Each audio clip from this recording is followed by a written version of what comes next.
আসসালামু আলাইকুম, কেমন আছেন সবাই? আল্লাহর মতো আপনাদের আমি অনেক ভালো আছি। আজকে নতুনভাবে একটা সরিষা ইলিশের রেসিপি করে দেখাবো আপনাদের সাথে। এখানে আমি সাদা সরিষা নিয়েছি, কালো সরিষা নিয়েছি। কালোটা একটু কম নিয়েছি যেহেতু ওটা একটু তেতো টাইপের হয়, তার জন্য সাথে নিয়ে নিলাম কাঁচামরিচ। এগুলোকে আমি পাটায় পিষে নিয়েছি। চাইলে ব্লেন্ডারে করতে পারতাম, কিন্তু পাটায় পিষলে তার স্বাদটা দ্বিগুণ আসে, তার জন্য। আর এখানে আমি ইলিশ মাছ হলুদ লবণ দিয়ে মেখে রেখেছি।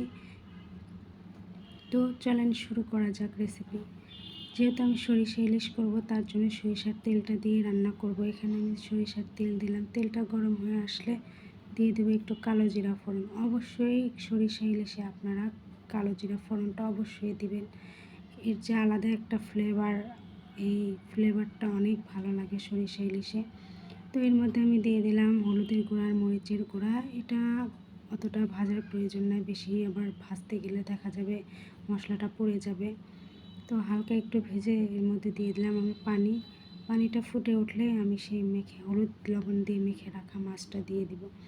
এখানে আমি এই জন্য হলুদ মরিচটা দিলাম, কারণ এটার কারণে কালারটা সুন্দর আসবে, তার জন্য। তো মাছটা দিয়ে দিলাম, দিয়ে এবার একটু আমি ঢেকে দিব।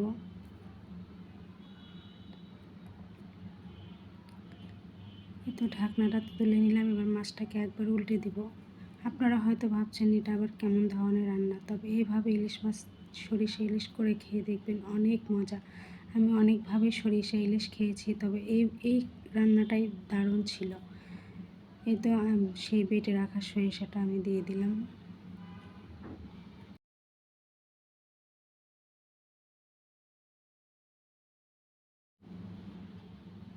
এই পর্যায়ে আমি পরিমাণ মতো লবণ দিয়ে দিব। হয়তো ভিডিওতে কালারটা অতটা বোঝা যাচ্ছে না, কিন্তু কালারটা দেখতে অনেক সুন্দর এসেছিল। এখন আমি গোটা কাঁচামরিচ দিয়ে দিলাম 3-4টা। আবারও আমি ঢেকে দিব।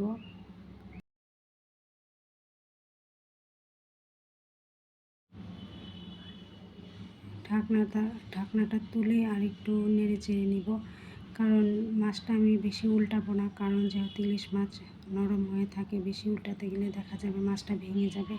তো অত উল্টানোর প্রয়োজন নাই, যেহেতু ইলিশ মাছ হতে টাইম লাগে না। এখানে আমি আর একটু পরিমাণ মতো সরিষার তেল দিলাম।